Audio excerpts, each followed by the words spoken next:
네, 진보당 브리핑 시작하겠습니다. 부대변인 이미선입니다. 이석하와 진보당의 힘찬 도전은 이제 시작입니다. 영광 군수 재선거에 후보로 출마한 진보당의 이석하 후보가 아쉽게 낙선하였습니다. 영광 정치의 개혁과 대한민국의 정치의 변화를 열망하셨던 영광 군민들의 강력한 열망에 끝까지 부응하지 못해 무척 죄송하고 아쉽습니다. 그러나 동시에 분명한 것은 이제 진보당은 어제의 진보당이 아니라는 점입니다. 이석하와 진보당의 힘찬 도전은 이제 시작입니다. 우리 국민이 원하는 대로 오직 민심을 받들고 실현하는 진보당의 섬김의 정치, 진심과 헌신의 정치는 앞으로도 계속됩니다. 내밀었던 그 손 굳게 잡아주셨던 우리 영광 국민들께 다시 한번 깊이 머리 숙여 감사드립니다. 결국 땀이 돈을 이길 것입니다. 이상 브리핑 마치겠습니다. 고맙습니다.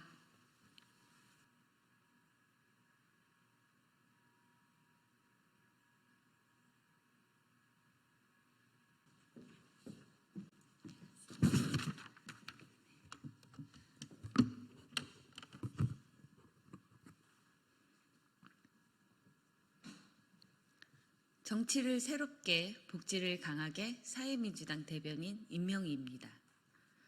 검찰은 김건희 씨의 공범이나 다름없습니다. 검찰이 오늘 김건희 씨 주가 조작 의혹에 대해 최종 무혐의 처리를 발표하면서 권력의 노예임을 다시 확인해 주었습니다. 범죄 혐의를 덮어준 검찰은 공범이나 다름없습니다. 주가 조작 일당이 유죄 판결을 받고 블랙펄 패밀리였다는 진술이 있었음에도 전혀 상관이 없다는 것입니다. 서울중앙지검의 레드팀까지 가동했다며 요란을 떨더니 김건희 씨를 지키기 위한 빌드업에 불과했습니다. 일사늑약이 체결되고 발표된 황성신문 장지원 주필에 시일야 방송대국의 한 구절이 떠오릅니다. 저 개돼지만도 못한 소위 우리 정부의 대신이란 자들은 자기 일신의 영달과 이익이나 바라면서 위협에 겁먹어 머뭇대거나 벌벌 떨며 나라를 팔아먹는 도적이 되기를 감수했던 것이다.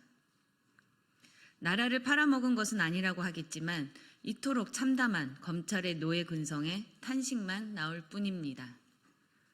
대한민국의 김건희 씨 국정농단으로 수모를 겪고 있습니다. 검찰이 공적 기능을 상실한 지금 결국 특검이 답입니다. 검찰 스스로가 김건희 특검이 필요한 명분을 제공했다는 사실에 부끄러워하십시오. 감사합니다.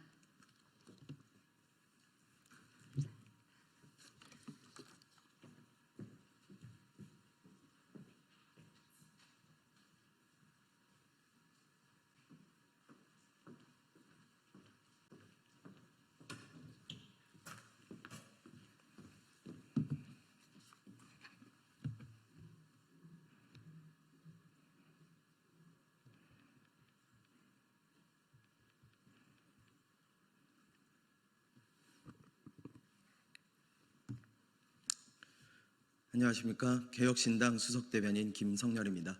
시작하겠습니다. 선거 끝나자마자 김 여사 불기소, 이러니 정칠검찰이라는 겁니다. 검찰이 도이치모터스 주가 조작 혐의와 관련하여 김건희 여사를 최종 불기소 처분하였습니다.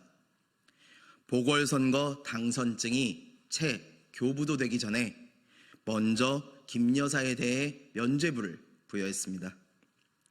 그동안 출장 서비스, 황제 조사 등 김 여사를 대해온 검찰의 행태를 보면 충분히 예상한 결과지만 참담한 마음을 금할 길이 없습니다.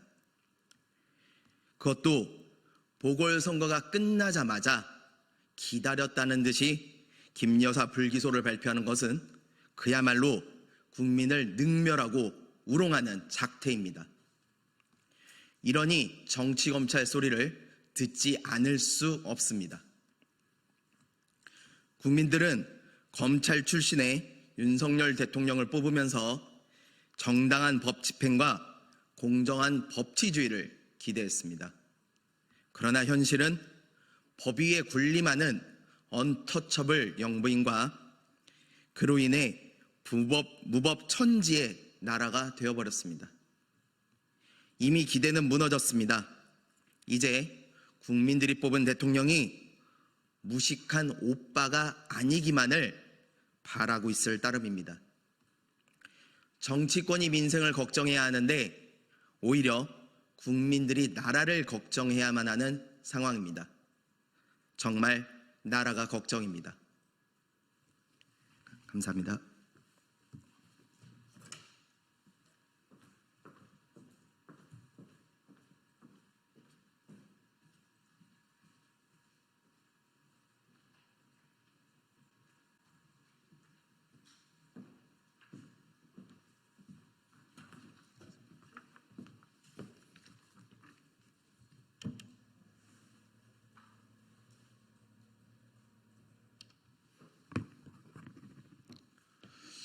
예, 더불어민주당 수석대변인 조승래 의원입니다. 방금 전에 있었던 검찰의 김건희 여사 도이치모터스 주가 조작 혐의와 관련한 무혐의 처분에 대해서 한 말씀 드리겠습니다. 김건희 여사 무혐의 처분, 검찰이 무너뜨린 사법정의를 특검으로 바로 세우겠습니다. 대한민국 사법질서가 김건희 여사 앞에 무너졌습니다. 검찰이 기어코 김건희 여사에게 도이치모터스 주가 조작 개입 의혹에 대해 면죄부를 상납했습니다. 검찰은 살아있는 권력 김건희 여사 앞에 굴복하며 스스로 강변해온 법과 정의가 한낱 말장난이었음을 보여줬습니다. 윤석열 정부의 공정과 상식 역시 완전히 붕괴되었습니다. 대통령 배우자라는 이유로 법의 심판을 피해간다면 정상적인 법치 국가라고 할 수 없습니다. 누가 봐도 김건희 여사가 주가 조작에 깊이 개입했다는 정황과 증거들이 쏟아져 나왔습니다. 그러나 검찰은 무수한 증거와 정황을 철저히 외면했습니다. 검찰이 최소한의 공정성마저 상실하고 살아있는 권력의 충견이기를 자처했지만 이렇게 대놓고 법과 정의를 짓밟고 조롱할 줄은 몰랐습니다. 오늘 검찰은 기소권을 독점할 자격이 없음을 똑똑히 보여줬습니다.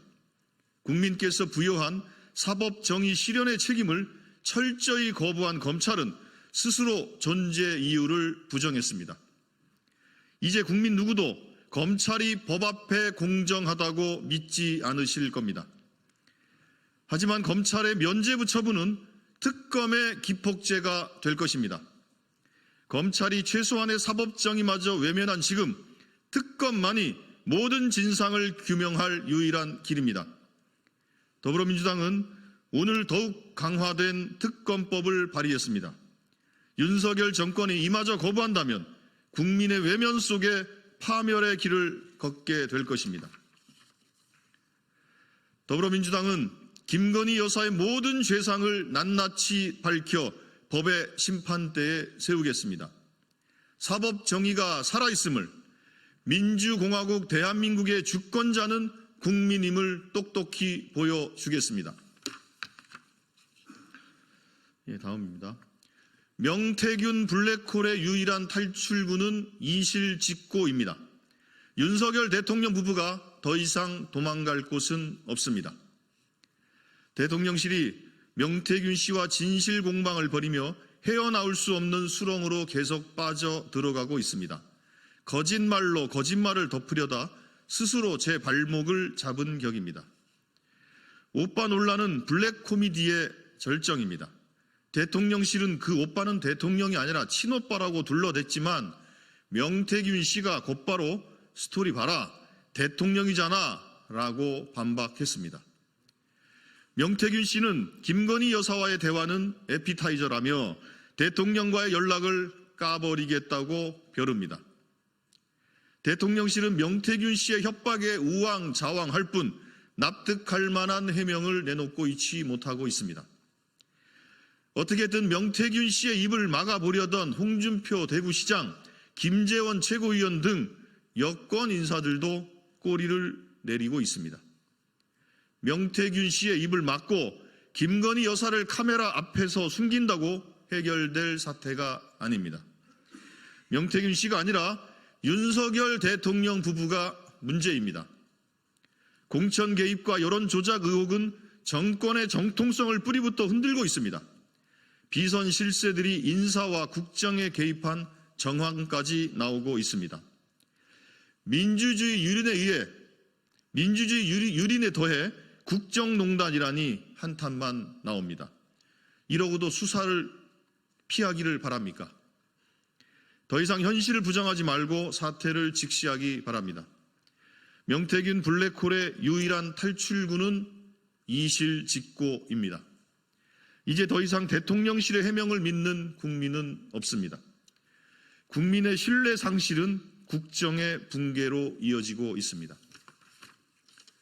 공천 개입, 여론 조작, 국정농단을 비롯한 모든 의혹을 밝힐 특검법이 발의되었습니다. 이번에는 거부해도 소용없을 것입니다. 윤석열 부부가 더 이상 도망칠 곳은 없음을 다시 한번 경고합니다. 예, 이상입니다. 감사합니다.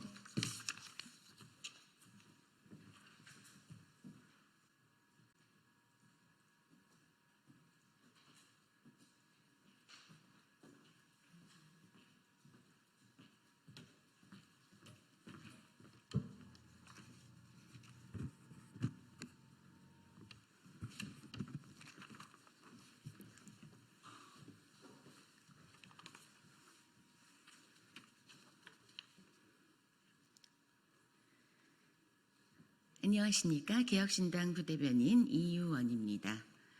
오늘은 국정감사 중 아이돌 사생팬의 막말, 골프 라운딩 등 국회의원의 추태에 대하여 비판한다는 내용 논평하겠습니다. 22대 국회의 올해 국정감사 기간은 10월 7일부터 25일까지입니다. 국정감사는 행정부의 국정 수행이나 예산 집행 등 국정 전반에 대한 감사 활동을 진행하기 때문에 국회의원으로서는 가장 손에 꼽는 의정 활동으로 국회의 꽃으로도 볼 수도 있는 중요한 일입니다. 그만큼 국회의원들이 초집중해야 하는 기간이라고 할 수 있습니다. 그런데 일부 의원들은 도대체 인식조차 이해할 수 없을 정도의 태도를 보여 비판하지 않을 수 없습니다. 더불어민주당 소속 최민희 위원장과 양문석, 민영배 의원의 추태가 국민들의 공분을 사고 있습니다. 먼저 국정감사에 충실해야 할 최민희 과방위 위원장은 환노위에서 참고인으로 부른 걸그룹 뉴진스 멤버 한이 관련 앞줄 인증샷에 사생팬으로 행동을 보이며 과방위 국감을 파행하는 행동으로 논란이 됐습니다.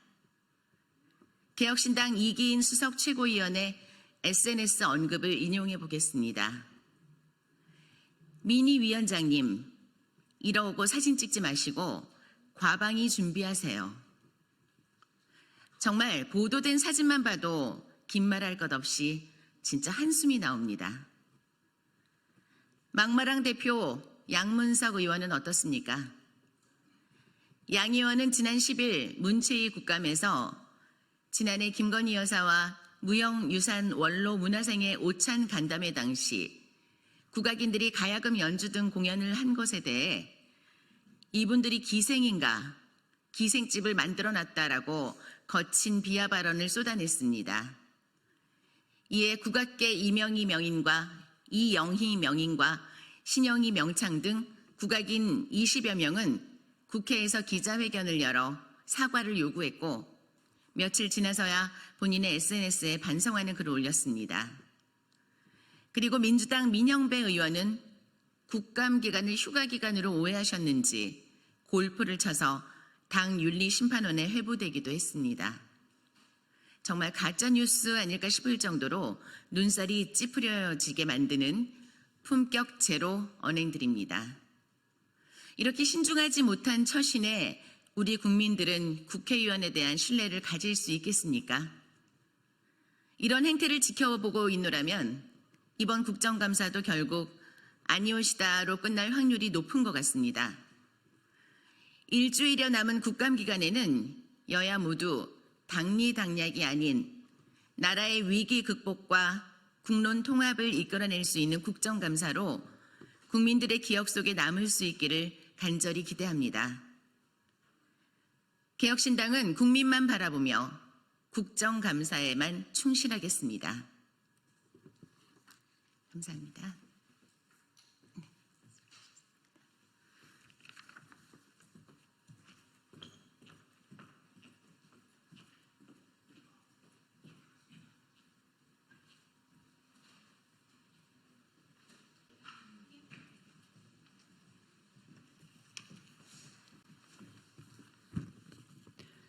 도이치모터스 주가 조작 피의자 김건희 불기소 처분을 규탄하는 더불어민주당 검찰 독재 대책위원회 기자회견을 개최하겠습니다. 기자회견은 김남희 의원과 노영희 대변인님 두 명이 함께 진행합니다. 우선 기자회견 낭독 있겠는데요. 노영희 대변인님께서 먼저 낭독하시겠습니다. 네, 안녕하세요. 더불어민주당 검찰 독재 대책위원회 대변인을 맡고 있는 노영입니다. 제가 오늘 기자회견문을 낭독하겠습니다. 도이치모터스 주가 조작 피의자 김건희 불기소 처분을 규탄한다. 검찰이 오늘 도이치모터스 주가 조작 사건과 관련해 피의자 김건희 씨를 불기소 처분했습니다. 예상은 했지만 기가 막힌 결과입니다. 4년 6개월 동안 제대로 된 수사 한 번 않고 4명의 검사장이 바뀌는 상황에서 면죄부를 주고 말았습니다. 명태균발 대선 여론조작 의혹으로 난리가 난 상황에다 국정감사 중인데 이러한 결과를 나타니 놀랍습니다. 간이 배 밖으로 튀어나오지 않고서야 이럴 수는 없습니다. 대통령 부인 김건희 씨가 사실상 대통령임을 확인해주는 꼴입니다. 사실상 대통령이 이 사안을 빨리 매듭 지으라고 지시한 것이 아니라면 검찰이 이렇게까지 무리하는 이유를 설명할 수 없습니다. 서울중앙지검장을 이창수로 바꾼 이유를 이제야 알겠습니다. 김건희 씨 명의의 계좌를 통해 단 몇 초 만에 8만 주의 주식이 거래된 것으로 알려져 있습니다. 법원은 이 거래가 통정매매, 즉 주가 조작이라고 판단했습니다. 주가 조작 1차, 2차에 김건희 씨 모녀의 통장이 모두 사용되었고 23억 원의 시세 차익을 얻었습니다. 이렇듯 김건희 씨가 도이치모터스 주가 조작 주범이라는 정황과 증거는 차고 넘쳐납니다. 그러나 검찰은 김건희 씨에 대해 죄가 없다는 제대로 된 근거를 단 하나도 제시하지 못했고 그 흔한 은행 계좌 추적조차 하지 않았습니다. 이래놓고 범죄 혐의자를 기소하지 않겠다고 결정한 것입니다. 이것은 정말 심각한 직무유기가 아닐 수 없습니다. 김건희 씨 주가 조작 의혹 사건에 대한 검찰의 불기소 처분은 법의 원칙과 상식에 반하는 결정입니다. 스스로 엘리트라고 자처하는 검사들이 존재하는 사실을 제대로 분간하지 않는 것인지, 분간할 최소한 양식도 없는 것인지, 그것도 아니면 사실과 상관없이 정권이 사냥개로 물라면 물고 놓으라면 놓은 것인지 모르겠습니다. 정치 검찰의 망나니 칼춤에 형사사법 시스템이 무너지고 민주주의 자체가 심각하게 유린당하고 있습니다. 오늘 대한민국의 정의와 공정은 사라졌습니다. 검찰권이 김건희 정권의 통치 수단으로 전락한 것입니다. 검찰이 김건희 씨의 심각하고 명백한 범죄를 은폐하기로 결정함으로써 검찰은 공범이 되었습니다. 도이치모터스 주가 조작 피의자 김건희 씨에 대한 불기소 처분을 규탄합니다. 검찰은 오늘 스스로 검찰 해체를 선언한 것과 다름없습니다. 머지않아 검찰 독재 정권이 무너지고 돌아보면 오늘이 바로 그 분기점이었음을 깨닫게 될 것입니다. 2024년 10월 17일 검찰 독재 대책위원회 일동. 혹시 뭐 질문사항이나 이런 거 있으면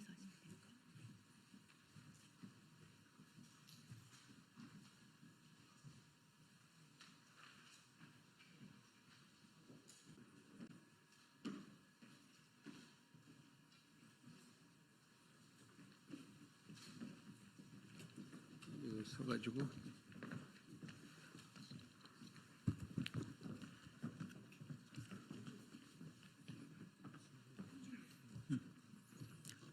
예, 윤상현 의원입니다. 지난 7월 18일 대법원 판결에 대한 권한쟁의 심판 청구 및 가처분 신청을 위한 기자회견을 갖게 됐습니다. 지난 7월 18일 피청구인인 대법원은 동성 커플을 건강보험 피부양자로 인정한다는 판결을 내렸습니다. 이 같은 대법원의 판결은 국회의원 법률안의 제출권과 심의, 표결권 등 헌법적인 권한을 침해하고 있으므로 그 판결의 효력을 취소해 달라는 헌법재판소의 결정을 구하고자 권한쟁의 심판을 청구하게 되었습니다. 아시다시피 우리 헌법 제36조를 보면은 혼인과 가족생활은 개인의 존엄과 양성의 평등을 기초로 성립되고 유지되어야 하며 국가는 이를 보장한다라고 명시되어 있습니다. 지난 18일 내려진 대법원의 판결은 이 헌법 제36조의 정면으로 위배되어서 대한민국의 헌법 질서와 권력 분립의 원칙을 심각하게 훼손한 것입니다. 국가의 주요 정책 결정과 관련된 권한을 입법부나 행정부가 아닌 사법부가 침해하여 국민주권에 기반한 민주주의의 근간을 흔드는 판결입니다. 대법원이 헌법이 규정한 권한을 넘어선 잘못된 판결을 내린 것은 심각한 월권 행위라고 생각을 합니다. 저는 숙고 끝에 저와 뜻을 같이 하는 분들과 함께 권한쟁의 심판을 통해 잘못을 바로잡으려고 합니다. 평소 이 일에 앞장서 주시는 존귀하신 이용훈 목사님, 또 오정현 목사님, 이재훈 목사님, 손현보 목사님, 또 권한쟁의 심판 대리를 맡아주신 배보윤, 도태우, 박성재 변호사님, 그리고 저와 함께 권한쟁의 심판을 청구하는 우리 조배숙 의원님, 김도우 의원님, 조정훈 의원님, 또 박충건 의원님께 감사의 말씀을 올립니다. 여러분들과 함께 대한민국의 헌법을 끝까지 수호하겠습니다. 감사합니다. 다음 어느 분 하시죠? 안녕하십니까. 이번 대법원 판결을 듣고 깜짝 놀랐습니다.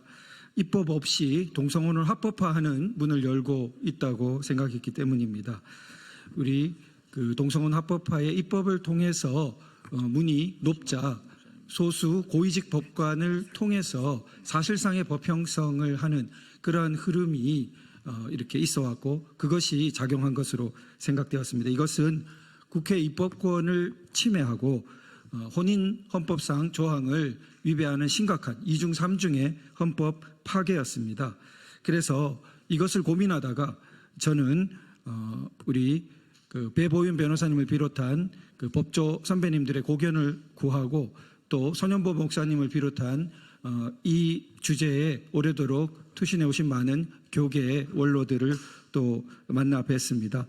그러면서 이 뜻에 함께할 우리 국회의원님들을 수소문한 끝에 우리 윤상현 의원님을 비롯한 총 5분의 국회의원님께서 과감히 뜻을 함께 하셔서 권한쟁의 심판에 또 가처분 신청에 이르게 되었습니다.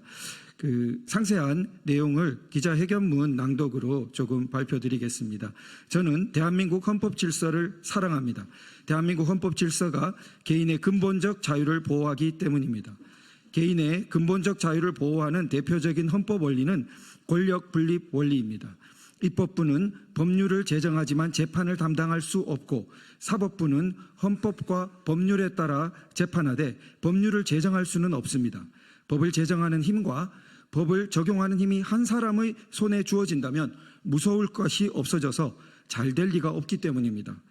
지난 7월 18일 동반자의 건강보험 피부양자 자격을 인정한 대법원의 판결은 법을 적용하는 권한을 가진 사법부가 스스로 법을 제정하여 판결한 사건이었습니다.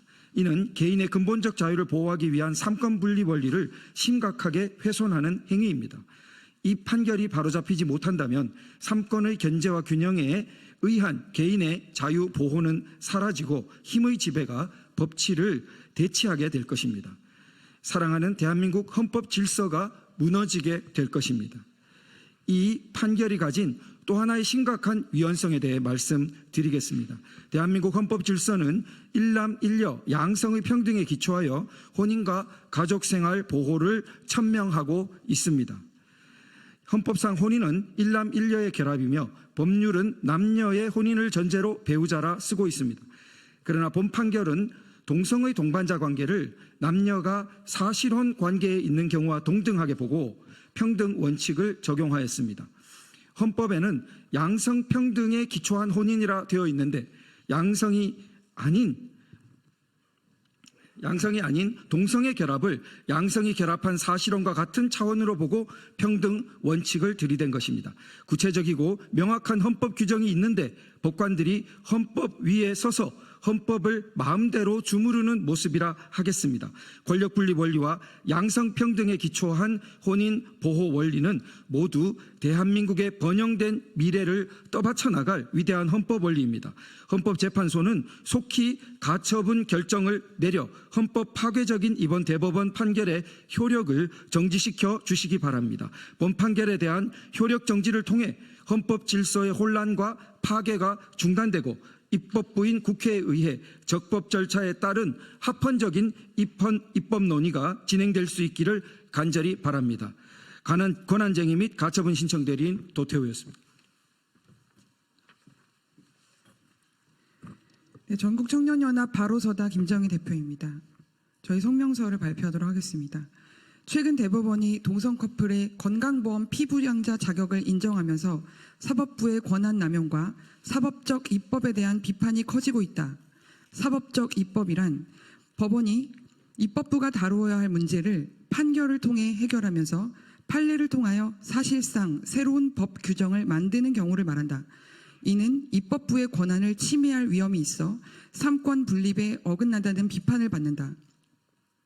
최근 우리나라에서는 여러 사법적 입법의 사례가 있었다. 대표적으로는 낙태죄 위헌 판결, 양심적 병형 거부 인정, 주 52시간 근로제 해석 판결 등이 있다. 이러한 판례들은 법원이 사회적 합의를 거치지 않고 입법부를 대신해 정책에 영향을 미친 사례로 많은 비판이 뒤따랐다. 사법 적극주의는 이러한 사법적 입법의 연장선에 있다. 사회적 변화를 반영하고 법적 해석을 확장하려는 의도에서 비롯되지만 이는 법적 안정성과 예측 가능성을 훼손하며 입법부의 고유 권한을 침해하는 결과를 초래할 수 있다. 법률은 모든 국민에게 예외 없이 적용되며 사회에 지향하는 바와 지켜져야 하는 도덕과 윤리의 기준을 제시하기에 너무도 중요하다.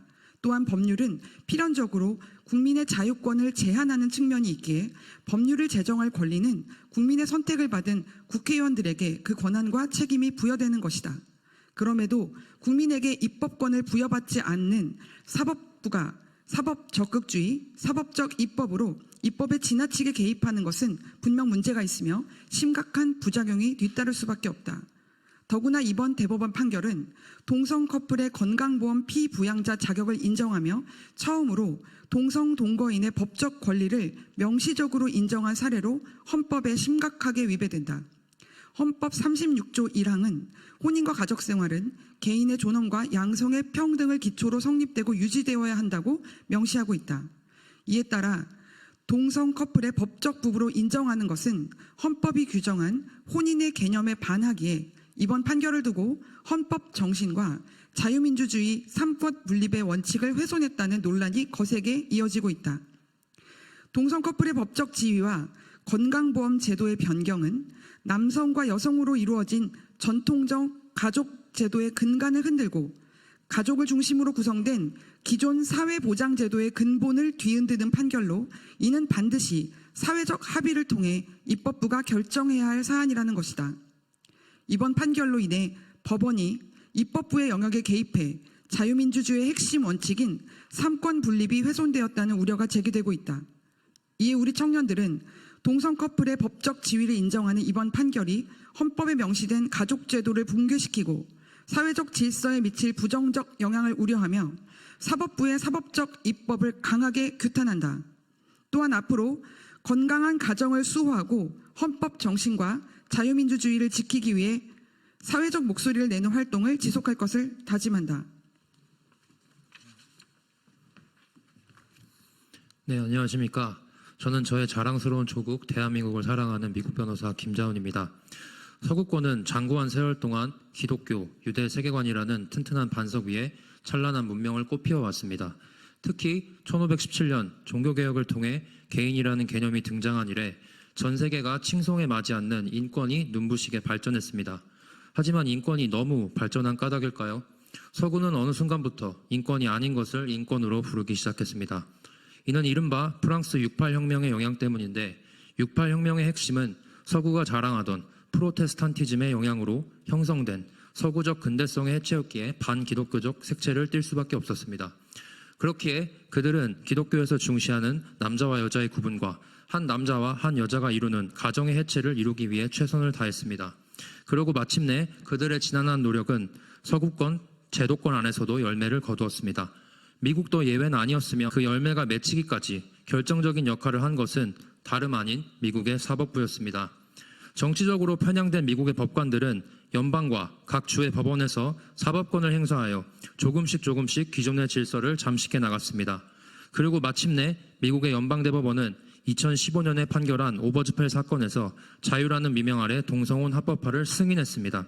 이는 기존의 사유체계를 완전히 전복하는 결정이었을 뿐만 아니라 법률적 양심을 가지고 헌법을 수호해야 하는 사법부가 자신의 소명을 완전히 저버리는 일이었습니다. 지금 대한민국의 상황도 이와 같습니다. 대법원이 지난 7월 18일 국민건강보험법상 피부양자의 범위에 동성 동반자를 포함시키기로 결정함으로써 우리는 미국의 전철을 밟기 시작했습니다.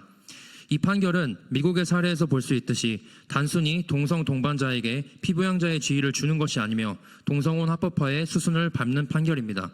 여러분, 선진이 무엇입니까? 그것은 단순히 앞으로 나아가는 것이 아니라 올바른 방향으로 나아가는 것이며 설령 나아가야 할 방향이 온 길을 되돌아가는 것이라고 한다면 기꺼이 그렇게 하는 것입니다. 그렇다면 선진국이란 무엇입니까? 앞에서 말씀드린 선진의 길을 가는 나라입니다. 여러분, 우리는 미국의 전철을 밟아서는 안 됩니다. 선진국이라 불리는 그들이 후진의 길을 간다면 이제는 우리가 선진의 길을 선도해야 할 것입니다.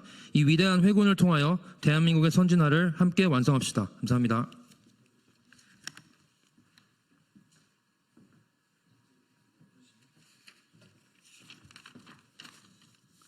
안녕하십니까. 서울기독교청년합회 대표회장 심하부 목사입니다.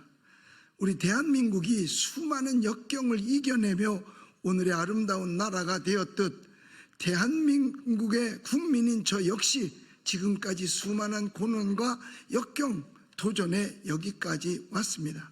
40여 년의 긴 시간 동안 저는 교회를 섬기면서 또 코로나 시기에 교회의 문을 닫아야만 했던 시기도 또 1개월 동안 병상에 누워 코마 상태로 투병하던 시절도 있었습니다.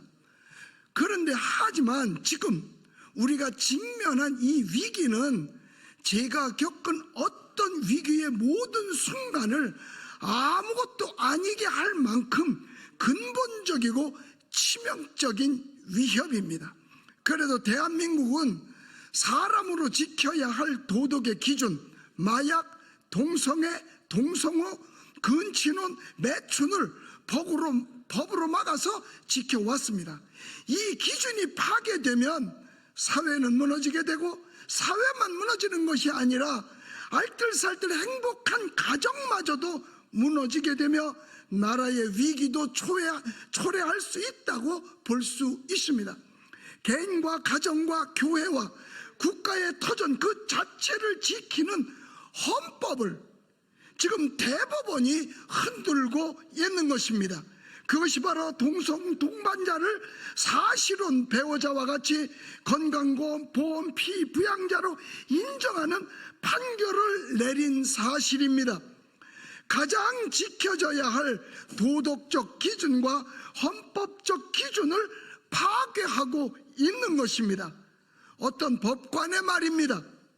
천국과 지옥이 법정 소송이 되면 천국은 절대로 지옥을 이길 수 없답니다. 왜냐? 그랬더니 판사들은 다 지옥에 가 있기 때문이랍니다. 왜 이런 소리가 들려야 할까요? 윤리와 도덕을 무시한 이 위기에 우리는 10월 27일 200만 명이 광화문으로부터 용산까지 모여 기도하며 항의할 것입니다. 저는 온전한 대한민국 국민들과 또 온전한 목사님들과 온전한 애국적인 변호사님들과 함께 제게 주어진 저항의 책임을 다하겠습니다. 감사합니다.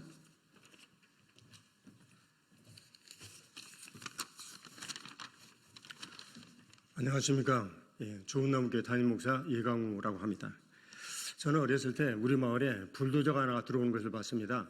그런데 이 불도저는 학교에 운동장이 없는 이 사실을 알고 반나절 동안을 나가서 일하고 가기로 했습니다. 어른들은 설득을 해서 약 이틀간의 일을 잠을 자지도 못하게 하고 일을 했습니다. 농번기에 있었던 마을의 어른들은 모두 다 일손을 멈추고 와서 일을 했죠. 그때 만일 자기 일을 하고 있었다면 그 사람은 아마 역적으로 취급되었을 것입니다. 그런데 이 운전 불도저 기사가 운전을 하다가 그만 땅으로 떨어졌습니다. 너무나 피곤했기 때문이죠. 한밤중에 일을 하던 모든 그 지역의 우리 부모님들은 횃불을 들고 일을 하다가 쉿 하고 모두 숨을 죽이며 쳐다보았습니다. 잠잘 시간을 준 거죠. 우리 부모님들이 그렇듯 자손들을 세움으로 이 나라가 여기까지 왔습니다. 여러분이 아시듯이 이 오금상공 클럽에 7번째로 우리나라 가입했죠. 모두 출산과 그 자녀들의 교육에 의해서 이루어진 일입니다.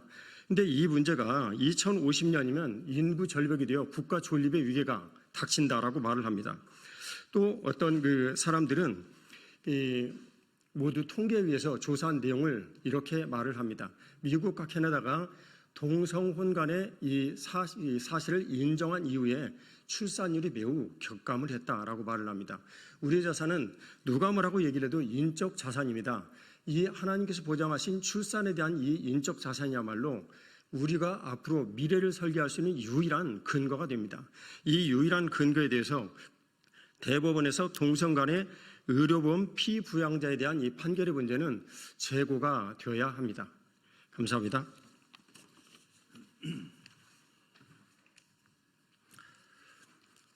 저는 10월 27일 연합예배 200만 명 연합예배의 실행위원장 손현보 목사입니다. 지난 7월 18일 대법원의 동성애자 커플의 건강보험 피부양 자격을 인정한 것은 참으로 있을 수 없는 일입니다. 이는 우리 사회에 엄청난 변화를 가져올 수 있는 중대치한 사안인데도 불구하고 사회의 합의나 그 어떤 논의도 한 번 없이 법관들이 자기들의 판단만으로 이루어지기 때문이고, 이 판결은 입법부의 입법 활동 없이 바로 동성 동반자를 배우자로 인정하는 우를 범하게 되었습니다.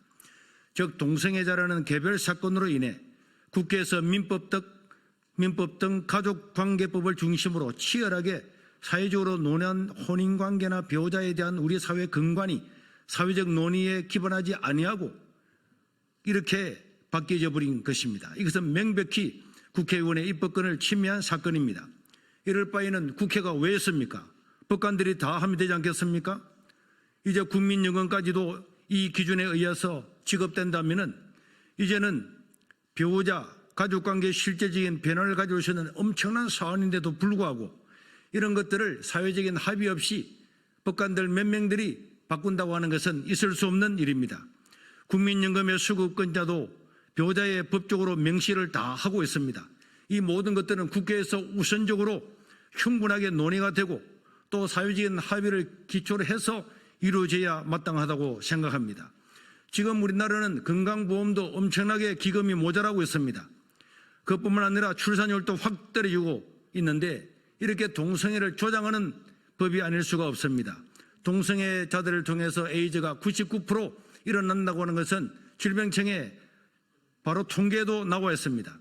이렇게 되므로 우리나라는 50년 안에 멸망할 것이라고 하는 데는 조롱도 받고 있는데 캐나다의 경우에 동성 이런 것들이 통과되고 난 다음에 1년에 0.1%씩 인구가 감소한 것을 생각하면 우리 대한민국의 미래가 암담하지 않을 수가 없고, 캐나다는 동성 이런 법이 통과되고 난 다음에 10배나 넘는 동성애자들이 생겼습니다. 4명 중에 한 사람이 그렇게 되었습니다. 이제는 자녀가 없는, 후대가 없는 사회가 되는 그런 전조를 우리는 이 판결에서 볼 수가 있습니다. 퇴임 2개월을 남겨놓고 도망가듯이 판결했던 이 대법관들은 역사의 심판을 받지 않을 수가 없을 것입니다. 그렇기 때문에 이 법은 반드시 가처분의 인용을 받아서 폐기되어야 할 것입니다. 우리 대한민국 교회는 10월 27일 이것을 두고 볼 수 없어서 200만 명이 모여서 항의를 하고 규탄을 하고 또 하나님께 예배를 드리게 될 겁니다. 100만 명이 현장에서 모이고 100만 명이 온라인으로 이런 사건들을 두고 국민들과 함께하고 얼마나 이 법이 우리 사회에 해악을 끼칠 건지에 대해서 논의하고 기도하는 예배하는 시간을 가지게 될 것입니다. 그래서 이번 가처분 신청을 통해서 이 모든 법들은 반드시 폐기되고 사회의 합의를 얻어서 국회를 통해서 입법이 되어야 마땅하다고 생각합니다. 이상입니다.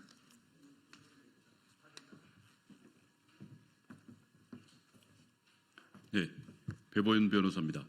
그 주요 청구 내용에 대해서는 같이 권한쟁의 심판을 수행하는 도태호 변호사께서 잘 말씀해 주셨습니다. 저는 이제 두 가지 관점에서 보충 말씀을 드리겠습니다. 먼저 이 사건은 대법원 판결이 법률의 규정 없이 판단을 헌법 위반되는 판단을 한 겁니다. 따라서 그 국회는 그 입법권은 국회에 있음과 동시에 국회 입법권에는 국회의원들의 법안 제출권과 심의 표결 권한도 부여되어 있습니다. 그래서 국민의 대표로서 이 사건의 경우에는 법률의 규정이 없기 때문에 이와 같은 대법원 판결이 국회의 권한을 입법권을 침해함과 동시에 그 내포인 국회의원의 법안 제출권과 심의 표결권을 침해하는 것이기 때문에 그것에 대해서 또 이것을 구제할 수 있는 헌법 침해를 보장 수호할 수 있는 다른 수단이 없습니다. 국회 의결을 거쳐서 한다면 시간이 지나고 상당한 어려운 점이 있습니다. 따라서 국회의원이 국회 입법권 침해와 국회의원의 심의 포결권을 근거로 해서 권한쟁의 심판을 청구할 자격이 있습니다. 이게 첫 번째고, 두 번째 말씀드릴 것은 그 권한쟁의 심판을 헌법재판소에서 심리하고 그 권한의 그 범위나 존재, 권한의 침해 여부에 대해서 확인을 합니다. 주문에서. 그리고 그와 동시에 그 권한 침해의 원인이 되는 그 처분 등의 공권력 행사를 취소할 수 있도록 되어 있습니다. 이 사건의 경우에는 법원의 판결이 그 권력 분립의 원칙에 의해서 국회의 입법권이나 국회의원의 입법권을 침해한 사안이고 헌법 36조의 헌법에 허용되지 않는 헌법 질서를 파괴하는 것이기 때문에 이 사건의 경우는 헌법의 수호기관인 헌법재판소에서 이 판결을 취소해 주십사는 청구가 들어가 있습니다. 모쪼록 청구하는 것이 관철되어서 우리 헌법 질서가 수호되고 유지 보존되기를 기대합니다.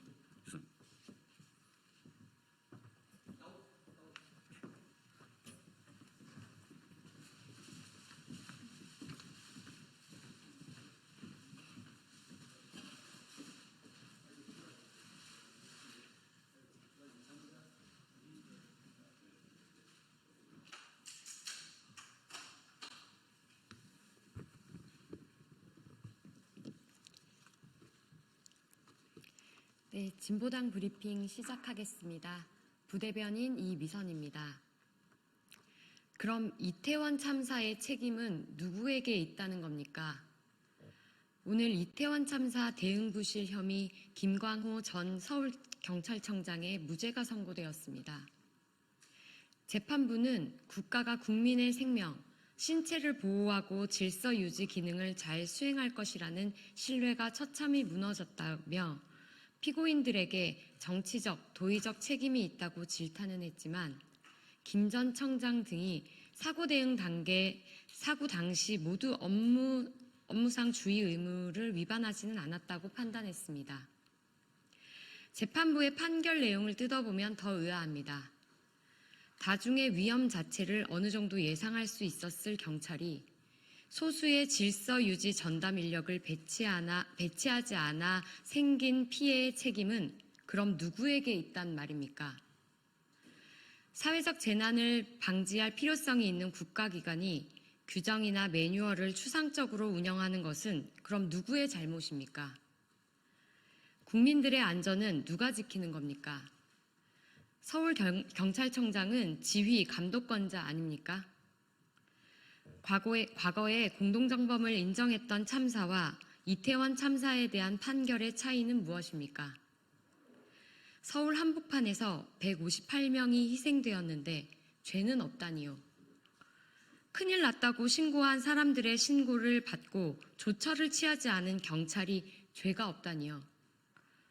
이해할 수 없는 판결입니다. 받아들일 수 없습니다. 검찰은 즉각 수사를 보강하고 항소하여 책임을 다하십시오. 참사에 대해 명명백백 밝히고 한올의 책임이라도 있다면 그 책임에 대해 엄중하게 처벌해야 같은 참사가 반복되지 않습니다. 그것이 참사를 예방하는 것이며 사회 기강을 바로 세우는 방법입니다. 이태원 참사 2주기가 다가오는 지금 진보당은 아직도 확인되지 않은 진상과 누구도 책임지지 않는 현실을 바꾸기 위해 유가족들과 함께 끝까지 연대하겠습니다. 두 번째 브리핑 드리겠습니다.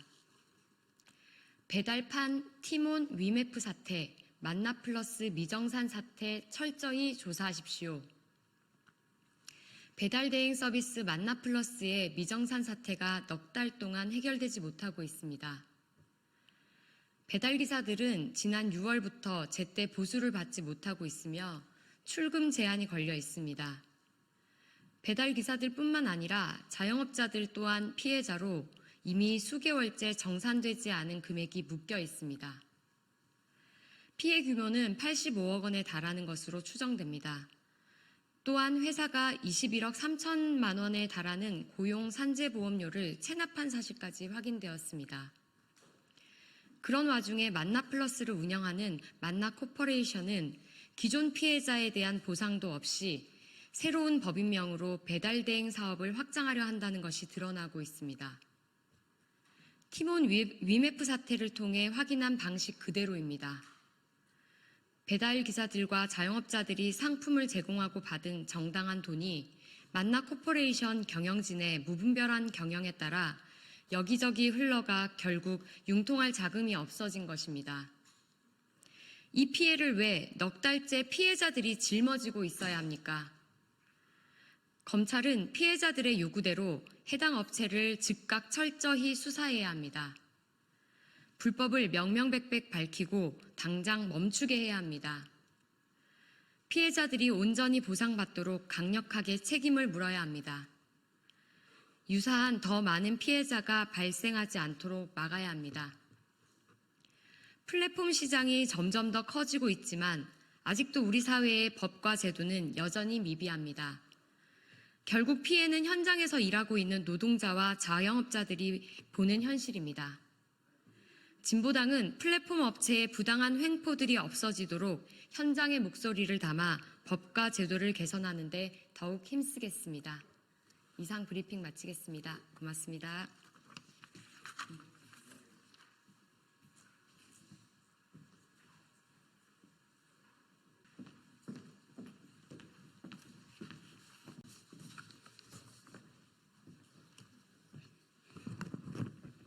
네, 안녕하십니까. 더불어민주당 이태원 참사 특별연대위원장을 맡고 있는 남인순 의원입니다. 예, 오늘 저희는 12구 이태원 참사 주요 책임자 김강호 전 서울경찰청 등 3인의 무죄 선고에 대한 입장을 밝히기 위해서 이 자리에 왔습니다. 기자회견문을 낭독하도록 하겠습니다. 12구 이태원 참사 서울경찰청 핵심 책임자 무죄 선고를 규탄한다.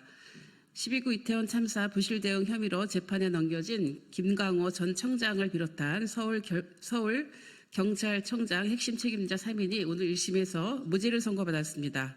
이태원 참사 2주기를 열흘 앞두고 다시 한번 피해자들의 가슴에 대못을 박는 판결입니다. 결국 159명의 국민이 목숨을 잃은 참사에 대해 국무총리도 행정안전부 장관도 경찰청장도 빠져나가는 데 이어 서울경찰청장 역시 면죄부를 받았습니다. 검찰이 김강호 청장을 불기소하려다가 수심위 기소권고에 결국 입장을 받고 기소 결정을 했을 때 이미 어느 정도는 예견된 결과였습니다. 허술한 수사가 결국 꼬리 자르기만 하고 책임 있는 자들은 책임지지 않는 결과를 초래했습니다. 이어서 김남근 의원님과 이수진 의원님께서 낭독해 주시겠습니다. 네, 서울 성북을 김남근 국회의원입니다. 서울 서부지법 형사합의 12부는 이태원 참사 대응과 관련하여 업무상 과실치사상 혐의로 기소된 김광호 청장에게 무죄를 선고하였습니다. 압사 위험과 관련된 112 신고가 빗발쳤는데도 정작 근무를 하지 않거나 상급자 보고를 지원해서 참사 피해를 키운 류미진 당시 서울경찰청 112 상황관리관과 정대경 전 112 상황팀장에게도 모두 무죄를 선고하였습니다. 더불어민주당 이태원 참사 특별위원회 소속 의원들은 이태원 참사 2주기를 이틀 앞둔 오늘 1심 법원이 서울경찰청 핵심 책임자 3인의 업무상 과실치사상 죄 혐의에 대해 전원 무죄를 선고한 판결을 도무지 납득할 수가 없습니다. 재난 예방과 대응의 책무를 방기해서 159명을 희생시킨 핵심 책임자들에게 검찰의 부실 수사를 강력히 규탄하며 법원의 소극적 법 해석으로 면죄부를 준 것에 대해서 매우 유감스럽게 생각합니다. 12구 이태원 참사 유가족들은 그간 10만 인파 예상하고도 경찰은 왜 안전대책을 세우지 않았냐, 당시 6시 34분부터 신고가 빗발쳤는데 경찰은 왜 아무런 조치도 취하지 않았나 라며 울분을 토로하고 대규모 인파 보고를 무시하고 안전대책을 미수립한 김광호 전 서울경찰청을 엄벌하라고 촉구해 왔습니다. 성남중원 국회의원 이수진입니다. 김광호 전 서울경찰청장 등은 경찰법과 경찰관 직무집행법 등에 따라 국민의 생명, 신체를 보호하고 공공의 안녕과 질서를 유지할 임무가 있습니다. 이태원 축제에는 매년 많은 인파가 모여왔고 코로나19 사회적 거리두기 완화 이후 첫 축제를 맞아 10만 명 이상의 대규모 인파가 모일 것으로 예상하고도 제대로 된 안전 대책을 세우지 않아 예방에 실패했으며 참사 당일 오후 6시 34분경부터는 사고 장소 부근에서 압사의 위험 및 인원 통제를 요청하는 다수의 중복 신고가 112에 접수되었음에도 적절한 조치를 취하지 않았습니다. 이태원 참사 예방과 대비, 대응의 책무를 방기하고 외면해 왔으며 지금껏 자신들의 책무를 부정해온 서울경찰청 핵심 책임자들에 대해 무죄를 선고하여 면죄부를 준 것에 대해 강한 유감의 뜻을 표명하며 항소심에서 국민 눈높이에 맞는 판결을 기대합니다. 진실의 힘은 강력하고 승리합니다. 이태원 참사 진상규명을 위한 특별조사위원회가 조사 개시를 준비하고 있는 만큼 이태원 유가족 협의회에서 요청한 9대 조사 신청 과제를 포함하여 진상규명에 국회도 힘을 보탤 것입니다. 더불어민주당 이태원 참사 특별위원회 위원들은 이태원 참사의 진상을 규명하고 책임자 처벌과 재발 방지를 위해 끝까지 최선을 다하겠습니다. 2024년 10월 17일 더불어민주당 이태원 참사 특별위원회 위원 일동.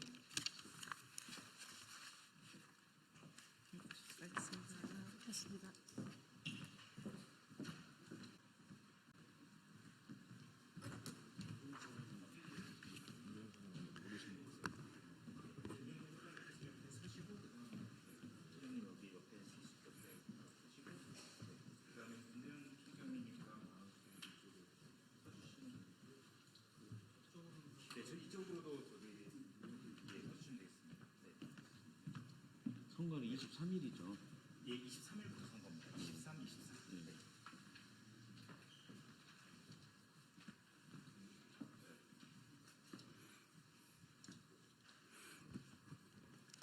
네, 안녕하십니까. 더불어민주당 보건복지위원회 위원 김윤입니다. 더불어민주당 전국 장애인위원장 후보 서미화 국회의원을 지지하는 장애인 단체 및 시민 기자회견입니다.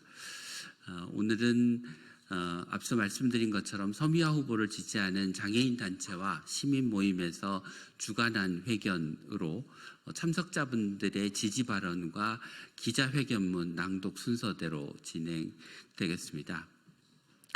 제가 참석하신 분들을 소개드리고 참석하신 분들 중에 지지 발언하실 분들을 모셔서 발언을 듣도록 하겠습니다. 먼저 한국시각장애인연합회 김영일 회장님이십니다. 네. 한국지체장애인협회 전남협회의 김종택 회장님이십니다.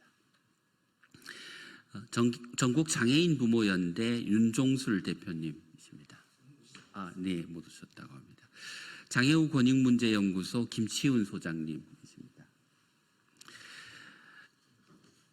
한국지체장애인협회 전남협회 조만재 부회장님 모셨습니다. 네. 송파 솔루션 장애인 자립생활센터 김준우 소장님이십니다. 네. 대한안마사협회 윤대현 사무총장님, 네. 한국시각장애인연합회 최선호 팀장님, 예.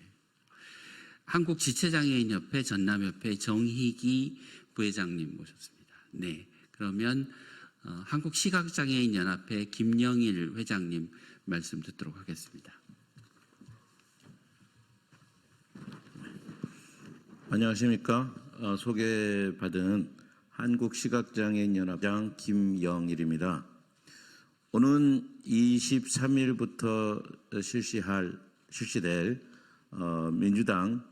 더불어민주당 전국장애인위원장 후보로 현역이신 서미화 국회의원님을 지지합니다. 장애인을 위한 법과 제도를 만드는 것은 장애인들의 삶의 질 보장을 위해서 매우 필요합니다. 법과 제도를 만들기 위해서는 장애인의 정치 세력화가 그만큼 중요합니다. 그래서 우리는 국회에 장애인이 대표로 나아가기를 바래왔던 것이죠. 이제는 시민사회 진영에서의 장애인 단체가 했던 역할 못지않게 국회의 정책 결정을 법률 입법을 위해서는 당내의 기반을 강화한 공당의 장애인위원회의 역할이 과거보다 더 중요하다고 생각합니다. 그런 점에서 장애인위원회, 민주당 내 장애인위원회 위상이 더욱 강화되어야 되는데 현재로서는 그렇게 당내 존재감이 별로 없는 것 같고 위상도 약한 것 같습니다. 20대 때는 현역 의원이 안 계셨기 때문에 원외 인사가 장애인위원장을 맡았습니다. 제 21대 국회에서는 현역 의원이 계셨지만 두 차례에 걸쳐 원외위원장이 장애인위원장을 맡았습니다. 물론 장애인위원장께서도 수고 많이 하셨죠. 그럼에도 불구하고 지난 20대, 21대의 더불어민주당 내 장애인위원회의 흐름을 볼 때는 여전히 당내 위상이 약하다는 것이 저의 판단입니다. 그런 점에서 더불어민주당 내 장애인위원회의 위상을 강화하고 실질적으로 입법에 있어서 장애인의 목소리를 효과적으로 전달해서 당내 인사들과의 더욱더 밀착된 소통과 협력을 이끌어내려면 장애인위원회는 현역 의원께서 맡는 것이 오히려 더 낫다라고 생각합니다. 최소한 22대 전반기 장애인위원장은 현역이신 서미화 국회의원님이 맡으시고 그래서 더불어민주당의 장애인위원회가 실질적으로 입법을 그것도 당연히 장애인들의 목소리를 대변할 수 있는 입법 활동을 더욱더 효과적으로 할 수 있으리라고 저는 생각합니다. 여러분들 서미화 의원님의 장애인위원장 당선을 적극적으로 지지해 주시면 감사하겠습니다.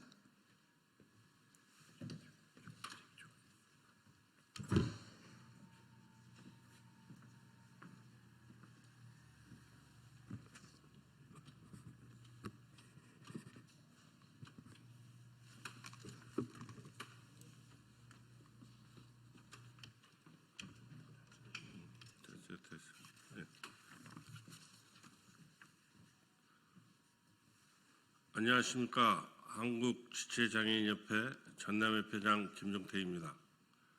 더불어민주당의 누구도 소외되지 않는 보편적 복지국가 건설을 위한 고민과 열정이 느껴지는 시기입니다. 오늘 저는 장애가 차별이 되지 않는 시대로를 슬로건으로 내신 서미화 의원 후보를 지지하기 위해 이 자리에 섰습니다. 며칠 전 영광에서 진행된 서미화 의원님과 장애계 단체장들과의 간담회에 참석했습니다. 마땅히 누려야 할 기본적인 권리조차 우리 장애인에게는 선심성 공양으로 치부되고 한탄하시는 모습을 보면서 진정 장애인을 위하시는 분이라고 판단하고 오늘 이 자리에 섰습니다. 서미화 후보는 전 국가인권위원회 비상임인권위원, 전남장애우 권익문제연구소장, 한국여성장애인연합 전남지부 대표 등을 역임하시면서 누구보다 장애인의 차별과 혐오와 맞서 싸워왔습니다. 그리고 9대 목포시 의원으로 지역 장애인의 목소리를 대변해 주신 경험을 바탕으로 이번 선거를 통해 270만 장애인의 목소리를 대변해 줄 준비된 후보라고 생각합니다. 서미화 의원은 국회 제1호 법안으로 교통약자 이동편의 증진법 전부 개정안을 제출했습니다. 이동권은 헌법에 명시된 자유권 그 자체이자 사회권 보장을 위한 전제임에도 여전히 우리 장애인에게는 물리적, 사회적 차별이 해소되고 있지 않아 마땅히 받아야 될 권리를 우리 보장받을 수 있도록 전면적 법률 개정을 신청했습니다. 이는 우리 한국지체장애인협회의 장애인 이동권 회복 노력과 그 궤를 같이 한다고 생각됩니다. 우리는 지금 뜻을 모르고 퇴행하는 윤석열 정부의 허울뿐인 정책과 무도한 탄압으로 우리 장애인의 인간다운 삶을 위협받고 있습니다. 이러한 위기 앞에서 여러분은 누구와 함께 하시겠습니까? 장애인 동지들과 수많은 피와 땀, 눈물로 동거동락한 준비된 후보와 함께 하지 않으시겠습니까? 장애인 정책 네트워크 설치, 장애인 정책 플랫폼 등 비전과 정책을 가지고 있는 후보와 함께 해야 하지 않겠습니까? 우리를 대변해 줄 수 있는 힘 있는 서미화 후보와 함께 합시다. 민주당의 역사를 부정하지 않고 정통성을 지킬 수 있는 후보, 장애인과 함께 할 수 있는 후보가 진짜 후보라고 생각합니다. 이런 후보에 가장 적합한 분은 감히 서미화 후보가 진짜 후보라고 자신 있게 말씀드릴 수 있습니다. 사익을 추구하지 않고 우리 장애인을 대변할 수 있는 서미화 후보와 함께 민주당 역사의 새로운 첫 페이지를 여러분과 함께 고민하고 함께 추진해 나가고 싶습니다. 변하지 않는 마음으로 끝까지 함께 갑시다. 오늘 이 자리를 마련해 주셔서 감사드립니다.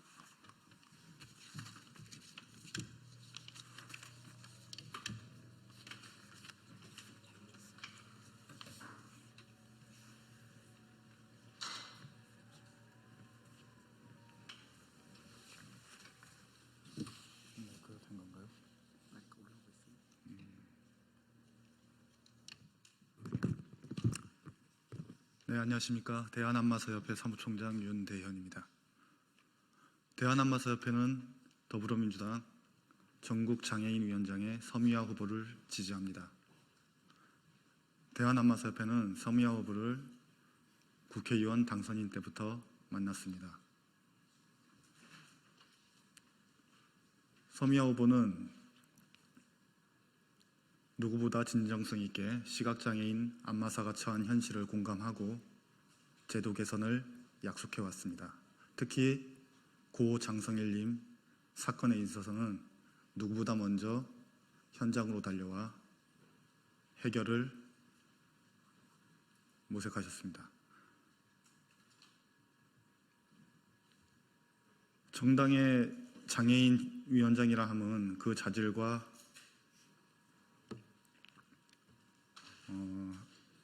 자질에 있어서 풍부한 경험과 능력이 밑바탕이 되어야 된다고 생각합니다.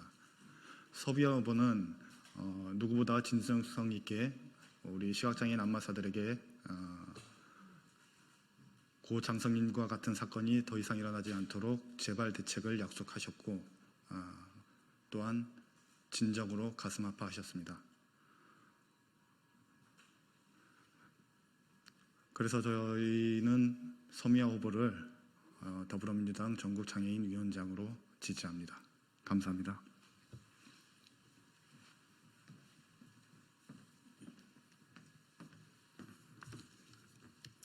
안녕하십니까. 장애권익문제연구소 소장 김치훈입니다. 저와 주만재 부회장님 그리고 김준우 소장님이 이어서 기자회견문을 낭독하도록 하겠습니다. 기자회견문. 장애가 차별이 되지 않는 시대를 위해 장애인의 정치 세력화를 위해 더불어민주당 전국장애인위원장 후보 서미화를 지지합니다. 오늘 우리는 더불어민주당 전국장애인위원장으로 비례대표 국회의원 서미화 후보에 대한 지지를 선언하고자 합니다. 대한민국은 대의민주주의 국가로서 정당 정치를 통해 국민을 대변하고 있습니다. 대한민국의 모든 권력은 국민으로부터 나온다고 천명한 우리 헌법은 제8조를 통해 정당 정치의 기본 원칙을 제시하고 있습니다. 정당의 목적과 조직 그리고 활동이 민주적이어야 하며 국민의 정치적 의사 형성 및 참여에 필요한 조직을 갖춰야 한다는 것입니다. 정치는 국민을 닮아야 합니다. 그리고 정당 역시 국민을 닮아야 하며 국민 모두를 대변해야 합니다. 하지만 한국의 정당 정치는 국민의 한 사람인 장애인을 충분히 대변해 오지 못했습니다. 장애인의 정치 세력화를 위해 정당이 기울여야 할 노력도 충분하지 않았습니다. 이는 결국 비장애인에 비해 장애인이 처한 차별과 불평등의 현실로 이어지고 있습니다.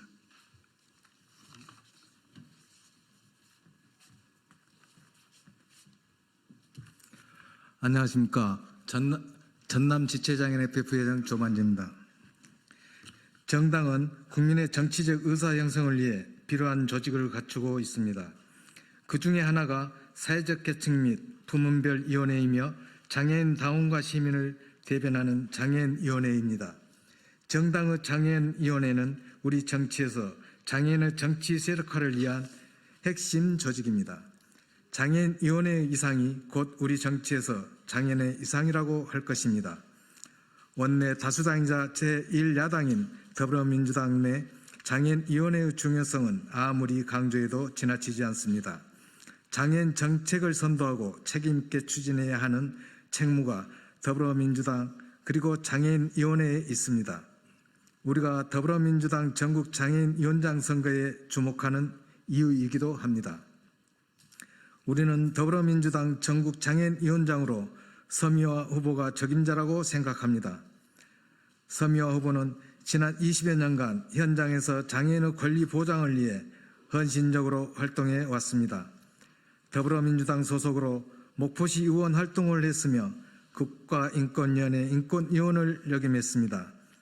또한 제22대 국회 현역 의원으로서 활발한 의정활동을 이어오고 있으며 가장 최근까지 원내 부대표 역할을 충실하게 수행했습니다. 더불어민주당 장애인위원회의 이상을 재확립하고 장애인의 정치 세력화를 이끌어낼 경험과 능력을 갖춘 후보입니다.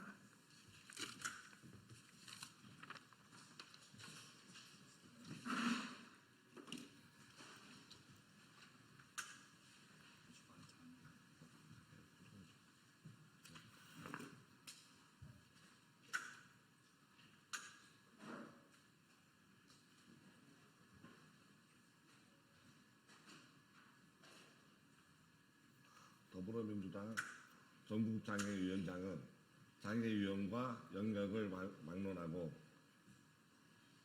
다양한 장애단체와 폭넓게 협력할 수 있는 인물이어야 합니다.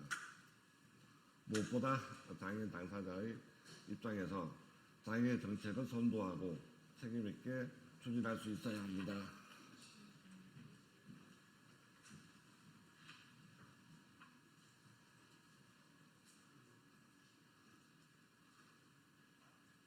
더불어민주당이 국민들께 제시하는 우리 사회 비전에 장애인의 삶을 중심에 둘 수 있도록 견인할 수 있는 후보여야 합니다. 그리고 서미화 후보가 그 역할을 할 수 있는 인물입니다. 더불어민주당 전국장애위원장으로 서미화 후보를 지지한다고 서명해 주신 분들은 당원과 비당원을 포함해 3,000명에 이릅니다. 그리고 장애인 단체로는 한국지체장애협회와 한국시각장애연합회, 한국여성장애연합, 한국뇌병변장애인인권협회, 한국척수장애인협회, 대한안마사협회, 한국공두리 봉사회, 장애우 권익문제연구소에서 지지 의사를 표명했습니다. 8개 장애단체와 시민 3,000명이 지지하는 서미화 후보가 이번 더불어민주당 전국장애위원장 선거에서 당선되어 장애인의 정치 세력화에 앞장서주기를 희망합니다. 장애가 차별이 되지 않는 시대를 더불어민주당과 장애위원회가 열어주시기를 염원합니다. 2024년 10월 17일 더불어민주당 전국장애위원장 서미화 후보 지지 장애인 단체 및 시민 모임. 네, 인사하시고 내려가시면 되겠습니다.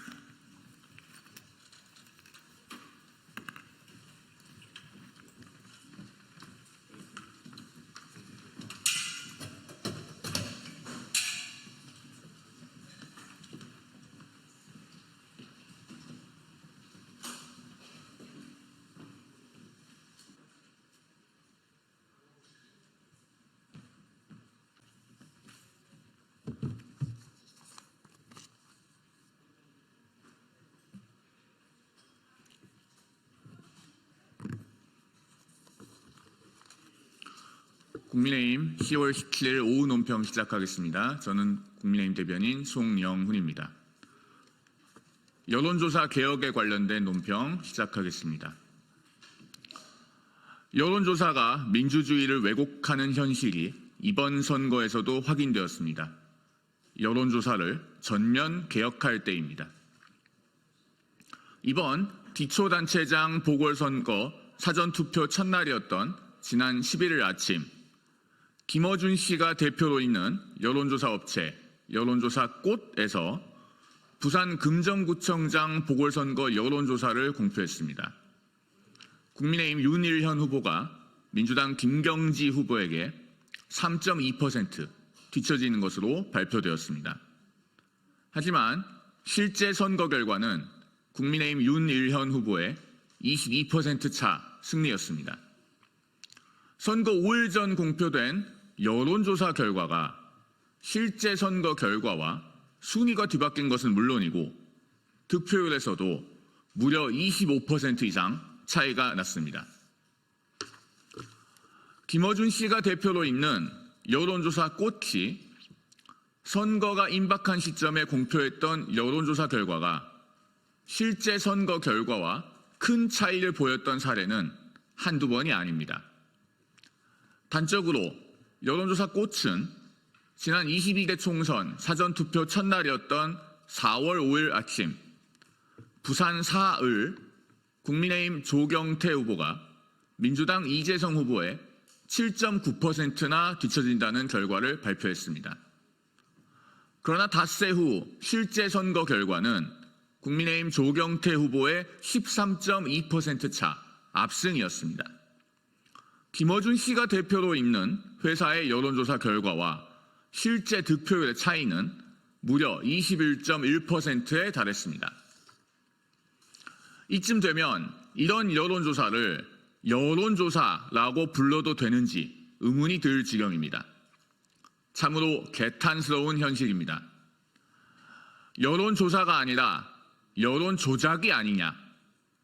제2, 제3의 미래한국연구소 같은 부실 여론조사 업체가 어디 한두 곳이겠느냐 하는 국민적 의문이 제기되는 것은 너무나 당연합니다. 오늘 국민의힘은 여론조사 왜곡과 조작을 근절하기 위한 내용을 담은 명태균 방지법을 박정훈 의원의 대표 발의로 발의했습니다. 공직선거법이나 정치자금법을 단 한 번만 위반해도 그 여론조사 기관을 퇴출시키고 선거법 또는 정치자금법 처벌 전력자는 선거 관련 여론조사의 수행을 하지 못하도록 하며 여론조사 관련 범죄의 처벌 대상을 넓히고 처벌을 강화하는 것이 핵심입니다.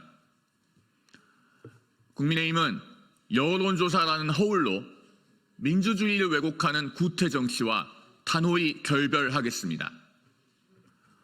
여론조사를 조작하는 음지의 정치 브로커들은 물론 여론조사로 교묘하게 민주주의를 훼손하는 양지의 정치 기술자들까지 모조리 근절하겠습니다. 명태균 방지법은 그 출발점입니다. 국민의힘은 여론조사를 개혁하고 대한민국의 민주주의를 지키겠습니다. 2024년 10월 17일 국민의힘 대변인 송영훈.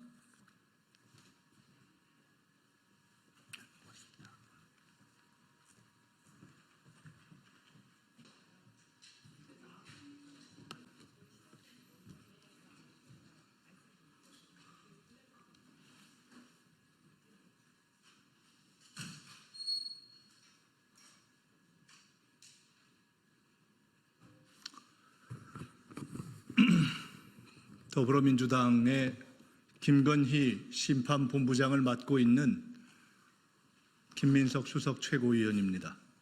검찰 탄핵 기자회견을 하겠습니다. 김건희의 개, 검찰을 탄핵합니다. 계좌 추적 한 번 없던 5년의 허송 세월을 여왕조사 한 차례로 액땜한 검찰이 계좌 사용 48회, 핵심 이종호 연락 40회, 시세 차익 23억, 공범 유죄 등 법원 기록의 벽을 뚫고 불기소했습니다. 오빠, 김건희는 뭘 해도 결백합니다. 검찰, 수고 많았습니다. 중앙지검장까지 바꾸며 김건희 변론 준비와 인권 보호에 애쓰셨습니다. 혹 이재명 대표에게처럼 법정 최고형을 준비하시나 걱정했습니다. 김건희 집단 국선 변호인인 걸 깜빡했습니다. 어떤 주변 범죄도 미필적 인식 또는 예견조차 어려운 백치천사 피의자들은 참 좋겠습니다. 대한민국 검찰이 변론 요지까지 써줍니다. 합당한 검찰 조치를 요구하다 여사는 숨고 몇 명 자르는 눈속임으로 목표 조정한 한동훈 대표의 말 기술로 끝낼 일이 아닙니다. 한 대표는 쫄지 말고 칼을 빼십시오. 국민을 대신해 김건희 범죄 은폐 공범들을 탄핵하겠습니다. 심우정 검찰총장, 이창수 중앙지검장 등 직무유기 및 은폐 공범 전원을 탄핵하겠습니다. 헌정농단 검사들을 탄핵하고 특검 국조의 국민심판대에 세우겠습니다. 국민 여러분 함께 싸워주십시오. 한 대표에게도 건투를 요청합니다.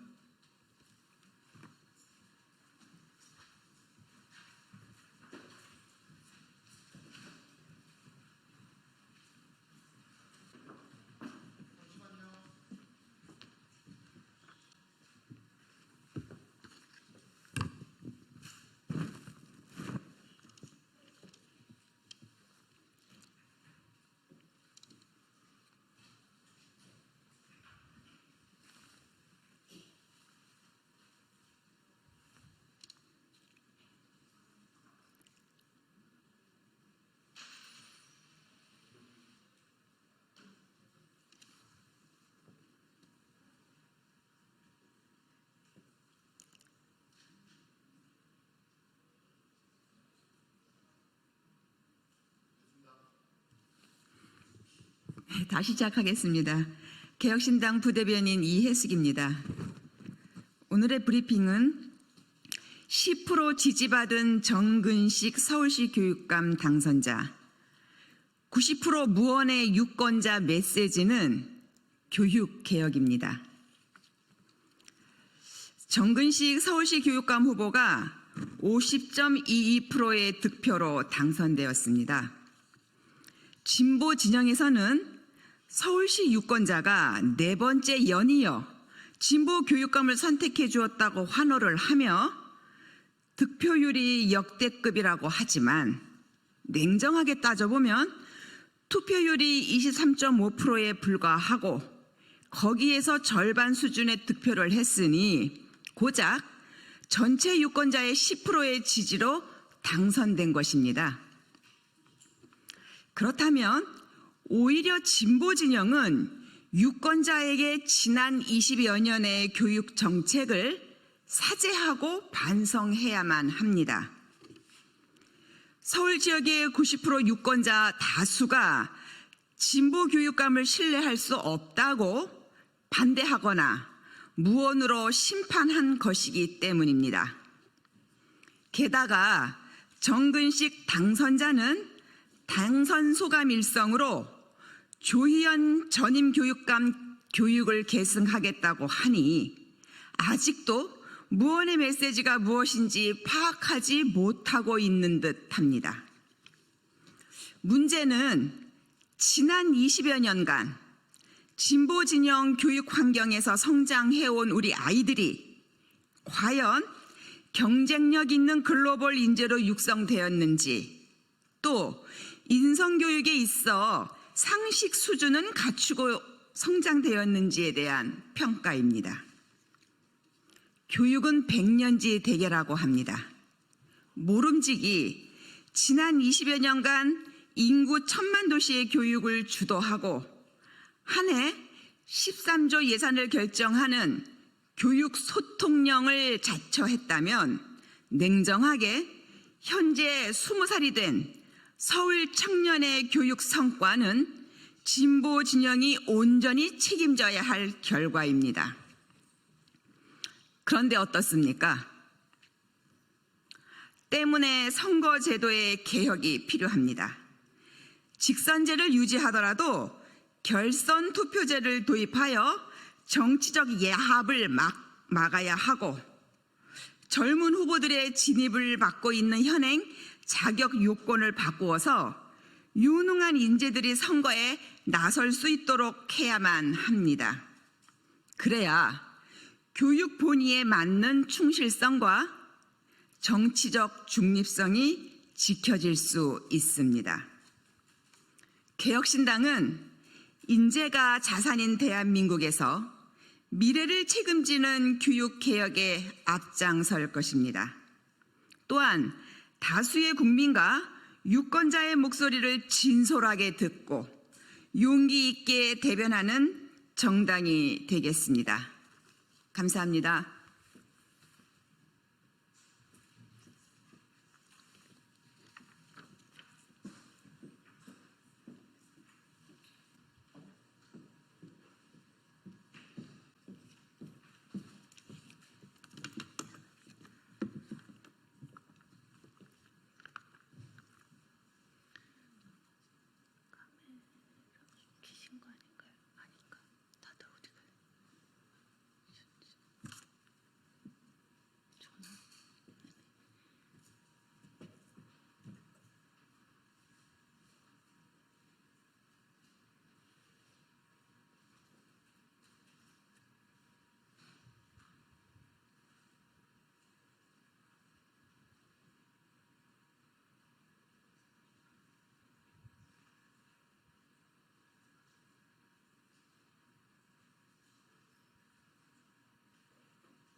정치를 새롭게, 복지를 강하게 사회민주당 대변인 임명희입니다.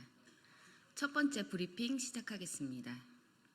노노 갈등 유도위에 한국노총 위원장 명의 가져다 쓴 SPC, 민주노총 화섬식품노조 파리바게뜨 지회 조합원 탈퇴 종용 사건 21차 공판에서 SPC 그룹이 노노 갈등 유도를 위해 위원장의 명의를 동의 없이 사용하면서까지 한국노총을 이용한 사실이 밝혀졌습니다. 게다가 허영일 SPC 회장의 꼬리 자르기도 본격 시동을 걸었습니다. 공판에서 허 회장 측은 한국노총을 이용한 상황이 불가피했음을 강조했고 백승천 전무는 증인 본인 스스로 생각했다며 허 회장의 지시가 아니라는 점을 강조했습니다. 회사 대표 노조 위원장의 명의를 홍보 전문가 동의 없이 도용하는 일이 개인의 실수입니까? 18년도 사회적 합의에도 불구하고 21년도까지 SPC는 노노 갈등을 유도하는 악질적, 불법적인 방법을 동원했습니다. 이제는 허영인 회장 지키기에 나서고 있습니다. 반드시 진짜 책임자가 처벌받아야 합니다. 사회민주당은 파리바게뜨 지회 조합원들의 투쟁을 끝까지 응원합니다. 대한민국 모든 노동자가 노조에 가입할 권리를 보장받기 위해 최선을 다하겠습니다. 두 번째 브리핑 시작하겠습니다. 북한의 적대 국가가 된 대한민국, 윤석열 정부는 만족하십니까? 북한이 경의선과 동해선 일부를 폭파한 것을 두고 대한민국을 철저한 적대 국가로 규제한 공화국 헌법의 요구에 따른 것이라고 밝혔습니다. 이제 남한은 북한에게 정치, 군사적 도발 행동을 일삼는 적대 세력이 되었습니다. 윤석열 정부의 강대강 대북 정책으로 남북 관계는 역대 어느 보수 정권보다도 최악으로 치닫고 있습니다. 도로 폭파 당시 국방부의 대응은 더 심각합니다. 도로 폭파로 인한 우리 군의 피해가 없었는데도 군사분계선 이남 100m 지역에 대응 사격을 실시했습니다. 북한의 대응이 있었다면 확전으로도 이어질 수 있는 위험한 상황을 만든 것입니다. 김정은 총비서는 얼마 전 연설에서 현명한 정치가라면 국가와 인민의 안전을 놓고 무모한 객기를 부릴 것이 아니라 핵 국가와는 대결과 대립보다 군사적 충돌이 일어나지 않게 상황 관리 쪽으로 더 힘을 놓고 고민할 것이라며 윤석열 대통령을 비판했습니다. 어쩌다 이 지경까지 되었는지 국민들은 한심함을 버릴 수 없습니다. 평화가 우선임은 100번 강조해도 부족합니다. 남과 북은 적대적 이국가가 아닌 평화 이국가 체제로 공존해야 합니다. 전쟁 공포보다 평화를 위한 논의를 강력하게 촉구합니다. 감사합니다.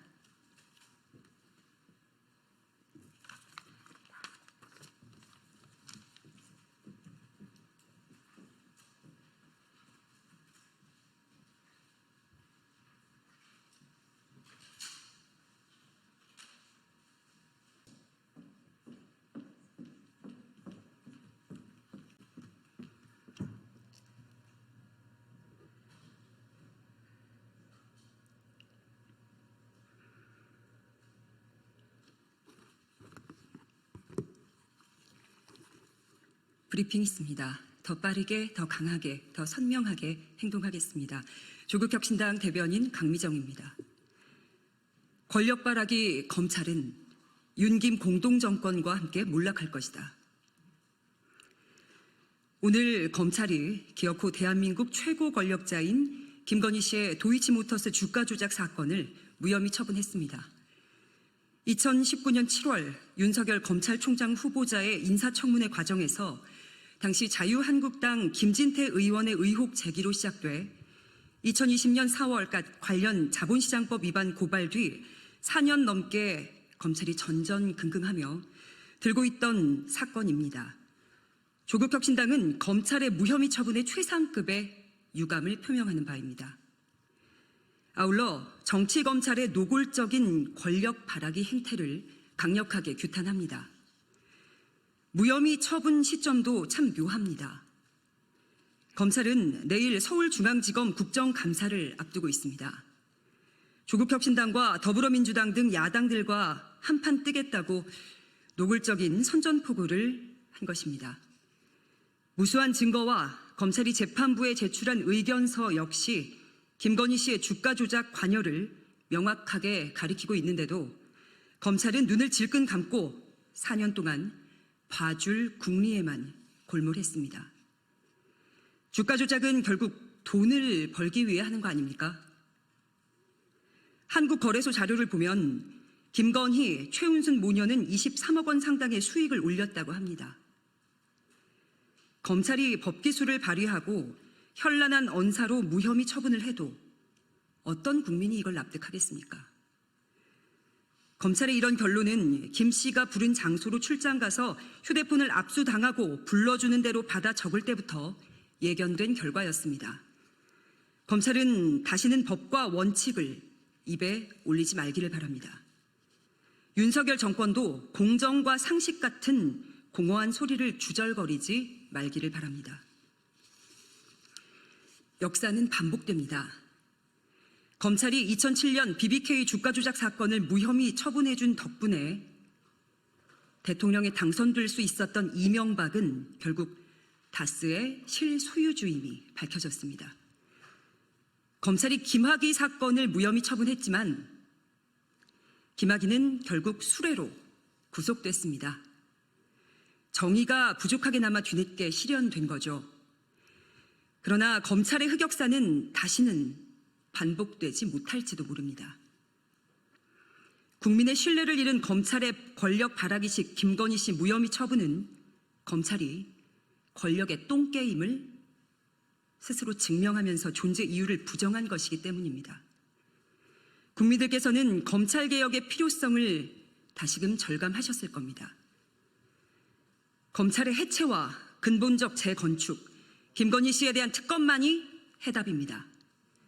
조국혁신당은 다시 신발끈을 동여매겠습니다.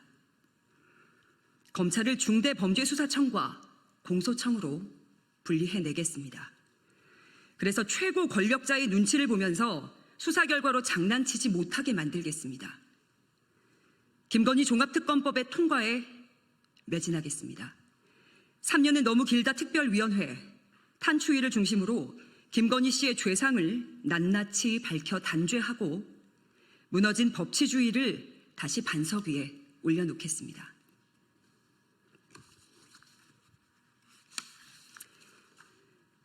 브리핑 이어하겠습니다. 김건희 씨는 주가 조작으로 수익을 창출당한 데 이어서 여론조사 비용 대납도 당했나. 김건희 여사 공천 개입 의혹의 핵심 인물인 명태균 씨는 2022년 3월 9일 대선을 앞두고 열흘 동안 여론조사를 매일 실시했습니다.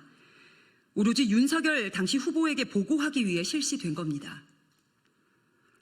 명 씨의 지시로 미래한국연구소에 이 같은 작업을 진행했던 제보자 강혜경 씨는 명 씨가 윤석열, 김건희 부부에게 여론조사 비용을 받으러 갔다가 김영선 공천을 받아왔다는 취지로 말한 바 있습니다. 여론조사가 오로지 윤석열 후보를 위해 만들어진 것이기 때문에 그 비용은 국민의힘 대선 선대위나 윤 후보가 내는 게 마땅합니다. 그런데 명태균 씨는 지방자치단체의 자리를 팔아 비용을 충당했습니다.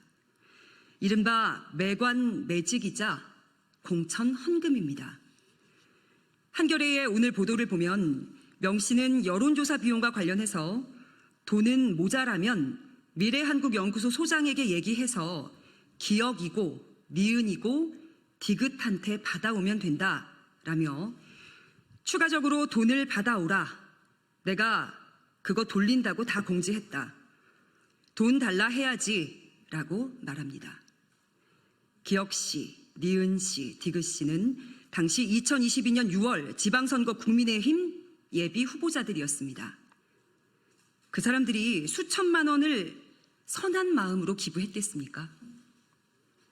당연히 명 씨에게 공천 약속을 받았거나 최소한 명 씨의 영향력을 믿고 공천받는 데에 유리할 것으로 보고 기꺼이 거액을 내놓았을 겁니다. 현대판 매관 매직이자 미리 당겨 쓴 공천 헌금입니다. 기혁 씨, 니은 씨는 각각 6천만 원을 냈는데 공천을 못 받았습니다. 당연히 돈을 돌려달라고 했겠죠. 국민의힘이나 윤석열 대통령이 줘야 할 돈이 누가 대신 갚았느냐? 그자가 바로 김영선 국민의힘 의원이었다고 합니다. 윤석열, 김건희 부부는 이런 사실을 몰랐겠습니까? 바보가 아닌 이상 수차례 여론조사를 하면 억대 비용이 소요된다는 것쯤은 알고 있었을 겁니다. 대통령이 된 뒤에 각종 특혜와 이권을 주겠다고 했을까요? 아니면 2022년 6월 지방선거와 동시에 그렇게 열렸던 국회의원 재보궐선거에서 김영선 의원에게 공천 주고 배지 달아줬으니까 그 정도는 김영선 의원이 감당하는 게 당연하다고 여겼던 걸까요? 검찰은 이런 사실을 다 알고 있었을 텐데 왜 수사를 안 합니까? 이 사안도 조국혁신당과 더불어민주당 등 야당이 특검법을 발의하고 윤 대통령이 거부하고 국회에서 재의결에 실패해서 유야무야 되기만을 기다리고 있는 겁니까? 해도 너무합니다. 조국혁신당이 윤석열, 김건희 공동 정권의 탄핵에 앞장서겠습니다.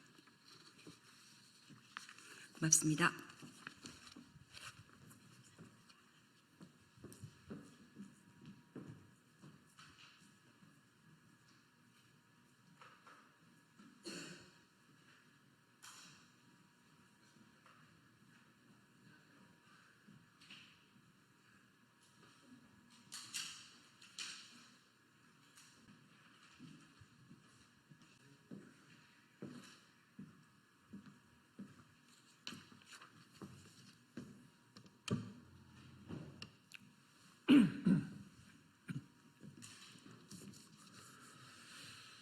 예, 안녕하십니까. 더불어민주당 수석대변인 조승래입니다.